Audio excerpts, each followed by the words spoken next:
Beleza, Bruno. Sinta-se aplaudido aqui. Tenho certeza que todo mundo que ficou até agora gostou muito, eu gostei muito da apresentação. Tenho certeza que os nossos alunos da pós-graduação também aprenderam bastante. Acho que poderia. Depois a gente volta, Liz, aqui. Acho que vai, assim, ajudar os alunos com algumas ideias que a gente estava tendo aí, de pesquisa. Isso vai ser muito bom para a gente, né? Eu mesmo já andei brincando um pouquinho aí. O Sidão, que está aí na audiência, ainda certamente vai ter alguma pergunta para você, porque a gente já está pesquisando até alguma coisa com isso aí, né? Então, vamos abrir agora para perguntas para o pessoal. Acho que Tá. teve uma pergunta aqui, Bruno, que a Nídia Cristina de Castro fez, Uhum. que você não, acho que eu não passei para você, você não respondeu, que é se há outros receptores acoplados à proteína G para RV, além do ERV1, né? Se a expressão desses receptores pode variar de acordo com a presença das condições inflamatórias, né? Dá para ver que era bem da área aí. Assim, a Nídia foi que fez o trabalho o outro trabalho Isso. com o Van Dyke trabalhando no ômega 3 aspirina. Sim, Nídia, tem outro receptor. O primeiro receptor que foi estudado, inclusive, eu estudei no meu primeiro paper que eu publiquei nessa área, não se sabia desse ERV, desse receptor. Achava que a ação da resolvina é só pelo receptor BLT1. BLT1 é o mesmo receptor do leucotrieno, tá? Mas o leucotrieno tem o efeito contrário da resolvina quando liga no receptor. O efeito pró-inflamatório, obviamente. O que acontece em diabetes, em diabetes, você tem aumento da expressão, em paciente sadio, você tem aumento da expressão de BLT1 e diminuição da expressão de ERV. Em paciente diabético, ao contrário, você tem diminuição do BLT1 e aumento do ERV. O que isso significa clinicamente? Clinicamente significa que você tem uma resposta mais regulada, inflamatória, e uma menor resposta exacerbada. Os neutrófilos não são primados, quer dizer, quando o neutrófilo vai para a área, ele consegue fagocitar a bactéria ou qualquer outro processo inflamatório e liberam menos radicais livres. É isso que é um neutrófilo primado, um neutrófilo que já foi não primado, né? O primado é o que já foi estimulado, ele tem uma resposta exacerbada. Agora, qual é a função desses dois receptores em termos de porque um está aumentado, o outro está diminuído e vice-versa? Ainda não está claro. Alguns papers falaram disso, mas são papers recentes e ainda não está muito claro essa função, mas realmente tem BLT1, etc., e a gente ainda não sabe exatamente, tá, como trabalha. O que se sabe é que, por exemplo, em osso, BLT1 é expresso em osteoclasto, só que quando você trata com resolvina, a resolvina não se liga no BLT1, ele se liga no ERV.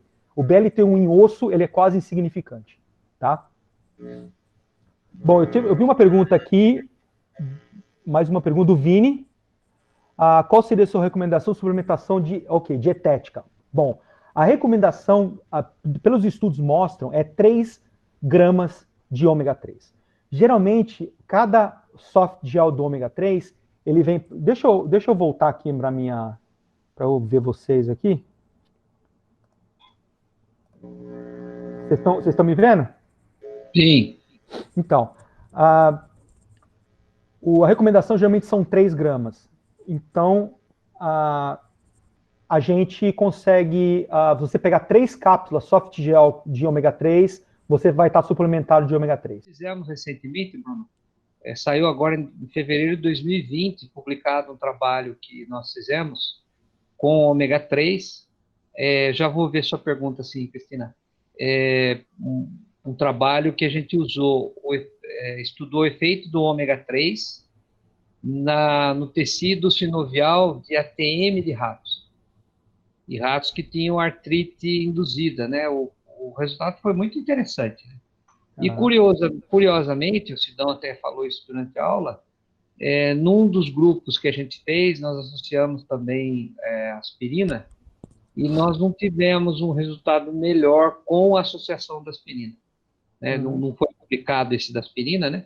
Mas nós também pesquisamos aspirina. E nós comparamos o ômega, só para quem está assistindo aí entender, nós comparamos o ômega com o dexametasona. E o efeito sobre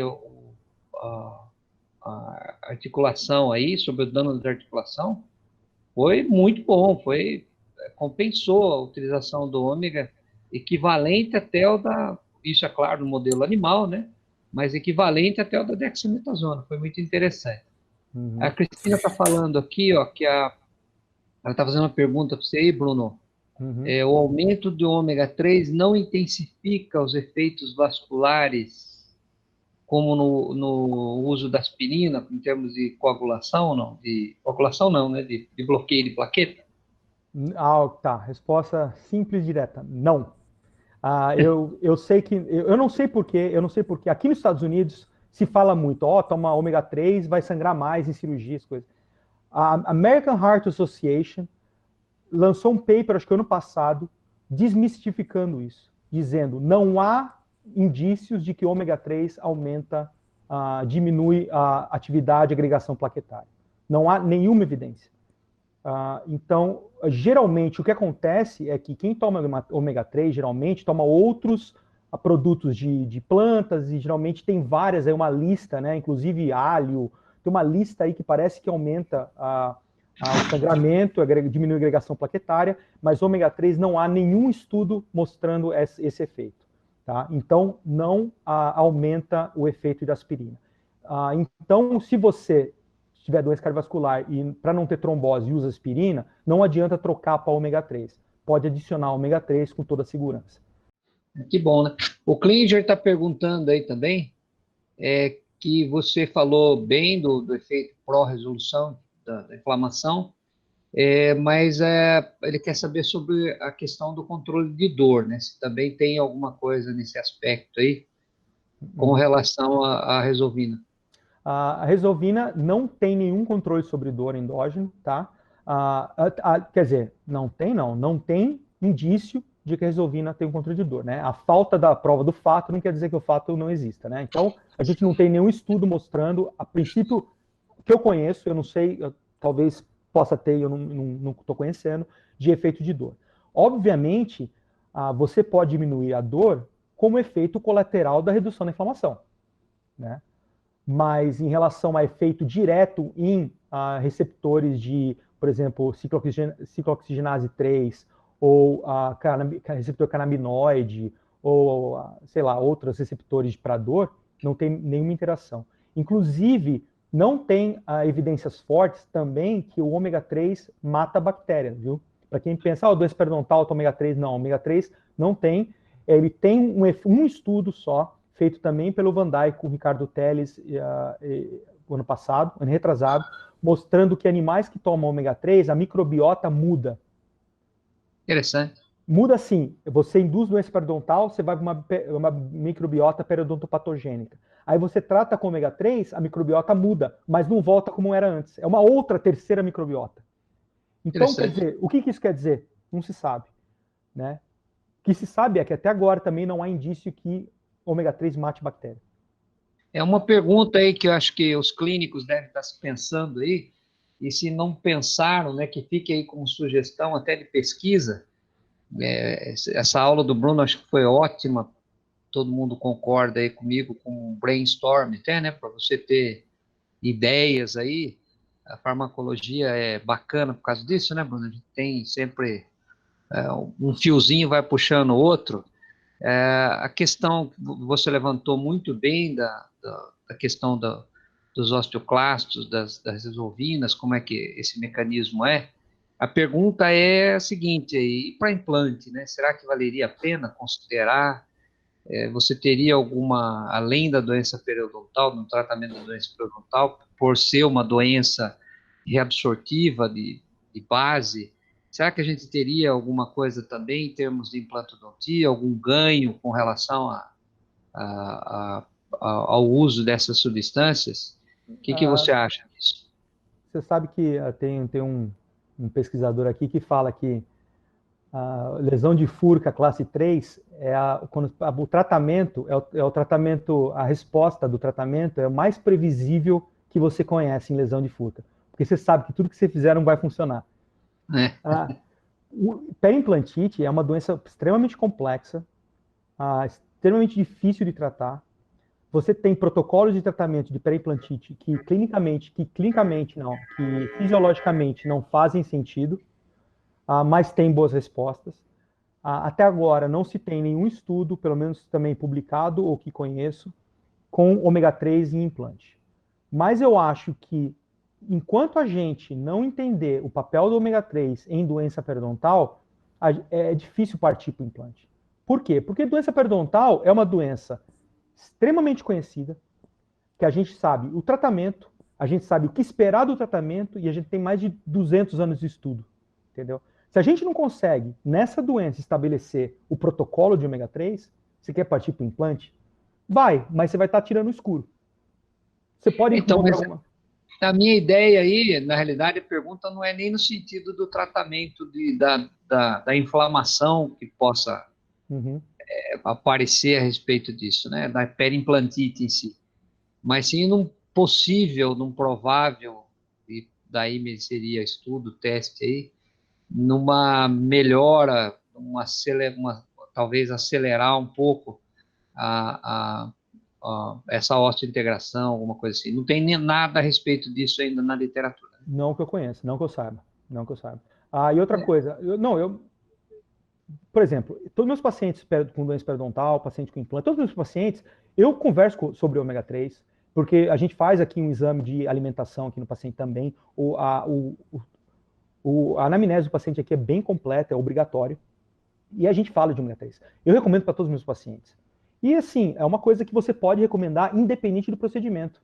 Entendeu? Suplementação de ômega 3, pedir a complementação e pedir para o paciente, olha, tem estudos que mostram que você vai ter uma melhor resposta do tratamento periodontal e que você vai evitar inflamação e que evita respostas inflamatórias, por exemplo, em colocação de implante, porque o problema da falta de osteointegração pode ser uma resposta inflamatória exacerbada, né? Porque nós não estamos falando de perimplantite, estamos falando de falha de Sim, osteointegração.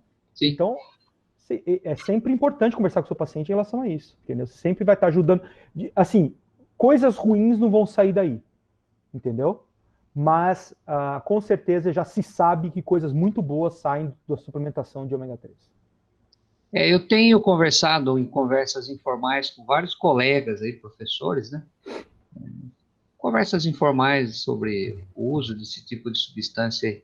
E vários professores, assim, por iniciativa própria, começaram a tomar ômega. E lá atrás, né, bem lá em 2013, 2014, quando a gente estava começando a conversar sobre o uso também concomitante da aspirina, alguns começaram a usar uma vez por semana, junto com o ômega, tomavam o ômega a semana inteira, como suplementação, e uma vez por semana aspirina, uma em dose baixa, né? E muitos me deram um feedback bem positivo a respeito disso, em termos de melhoria de junta, né? De ter cartilagem, melhora de postura, assim, de dor até, né? De inflamação. Então, eu acho que deve ter alguma coisa e merece realmente Principalmente junto com o para feedback. inflamações crônicas. Se tem artrite, por que não tenta tomar ômega 3? Eu não recomendaria receitar também aspirina para o paciente. Mas se o paciente for um paciente com doença cardiovascular e já está tomando aspirina, provavelmente, adiciona ômega 3. Tá? E outra coisa, existe aqui, a Klinger perguntou se existe uma possibilidade para usar como antirreabsortivo. Não sei ainda, né? Estamos vendo aí, vamos ver esse estudo aí do Van Dyke, o clinical trial dele, vai ver como é que vai agir no paciente, né?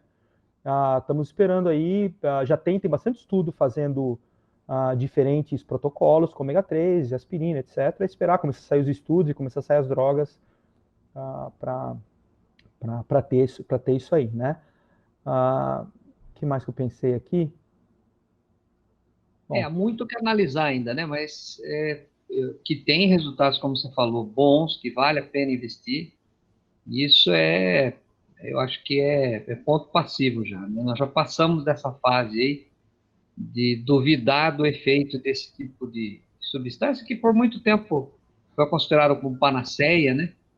É só um suplemento alimentar. Hoje a gente já pode até encarar como uma droga realmente aí que pode ter alguma atividade no Para você ter futuro uma aí, ideia, mas pra você ter uma ideia, O Havaí, que é um estado aqui americano, né, todo mundo já ouviu falar, ele tem uma das populações mais obesas nos Estados Unidos, tá?